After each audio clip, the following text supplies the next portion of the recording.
If you've been wondering where to get the behind the scenes, my barbecue game, my Chiefs game, you have to come over to Instagram. We're doing a lot of really cool things, still talking sales, still talking marketing, still talking leadership. But come on over to Jake_Dunlap_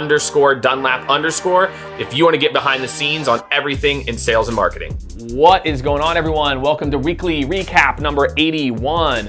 I am Jake Dunlap, CEO of Skaled. And this week, I only want to talk about the Kansas City Football Chiefs and our Super Bowl champions, but the team has informed me I cannot just talk about the Chiefs. I have to talk about sales and marketing, which is fine. You know I love it.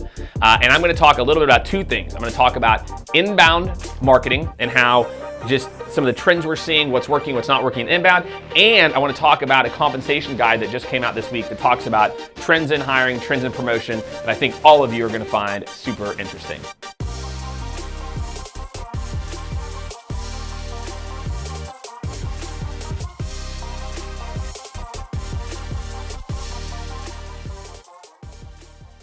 In this week's Jake's Take, I'm taking on inbound lead generation strategies. And we recently just published one of our first ebooks in a long time, and I'm super, super excited about it with the folks over at Ziff Davis B2B and Spiceworks, really talking about inbound demand generation. And I have to tell you, the process is intricate. There's a lot of things that go into it. One of the most critical variables, if you're trying to optimize inbound, is marketing and sales alignment. And my friends, it's actually not as difficult as you might think. Here are some of the key takeaways. I want you to make sure you download it too. It's in the link in the comments. The things I want you to think about are, one is speed. There is so much data, mountains of data, that speed is literally the most important variable. Your process has to optimize for speed of getting in touch with people.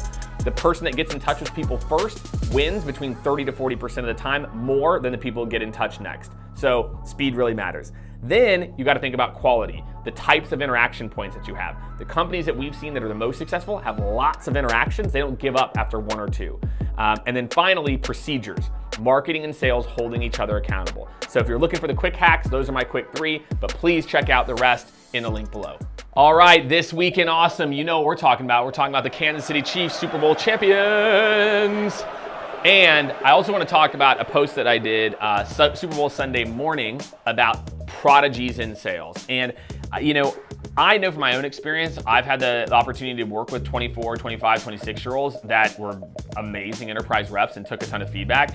So I want everyone to think about, just like my man, Patty Mahomes, 24 years old, youngest person to ever win the Super Bowl, and youngest person to win the MVP and the Super Bowl and Super Bowl MVP. But hey, we're not bragging here, right?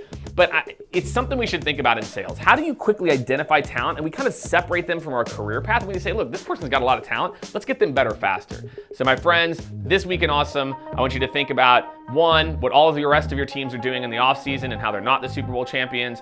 And two, what can you do to make sure you're fostering your sales prodigies?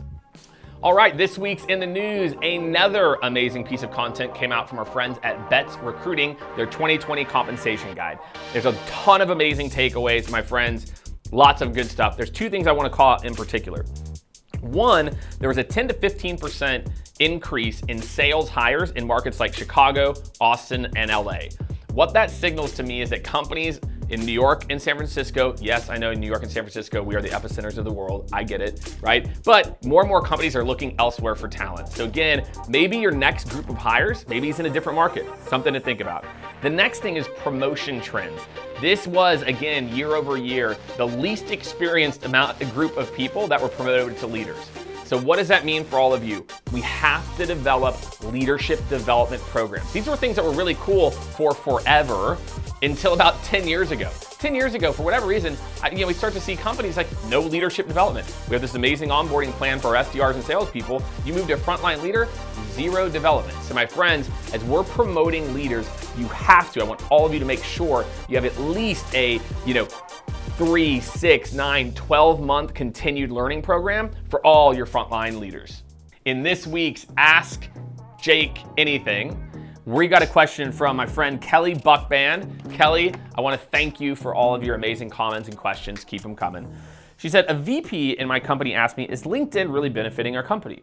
how do we know if people are actually using our company page to make decisions or whether they work with us or not? How can I explain the value of LinkedIn to someone who doesn't understand using social platforms and its business implications? So, by the way, look, I can empathize with this. Up until literally May of 2018, I had the exact same mindset. I'm like, where are the leads? How do you show it? Where's the data? If you can't track it, it doesn't exist. And then what I started to see is behavior. And I started to look at, hey, how do blog posts perform? How do ebooks perform on social? And it wasn't very good.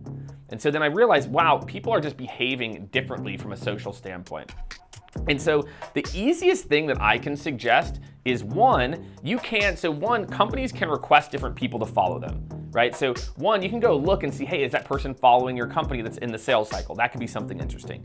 Two, just make it a normal part of your sales process to ask how people found out about you, right? And then make sure that you track that. So for all of our clients in our digital presence practice, one of the first things we do is make sure that they have a way in Salesforce or their CRM to track leads that are influenced by LinkedIn. And so that is what I try to tie it to. I say, look, I get it. It seems a little amorphous. So we'll look at, did we get that person to follow our content and therefore we're constantly in their feed? And two, are we tracking in Salesforce that potential impact? So Kelly, appreciate the question. Again, as usual, if you have a question, and some of you do this, some of you don't. Some of you just DM me. I'm cool with that too. Make sure #AskJakeAnything, and I will do my best to get to your questions in the next recap. All right, my friends, in this week's Get It Done Challenge, I want to first call out last week's winners. 8 lucky people commented, left a little thumbs up emoji, or did something to call it, hey, I want to learn more about LinkedIn. So our team is going to be spending up to 8 hours between the 8 of you, help you with your LinkedIn strategy. So my friends, congratulations to you. For this week, we're talking inbound. I want to hear in the comments your best inbound lead hack. What is the one thing that you've seen, the most creative, the most interesting, or the best results you've seen from an inbound strategy?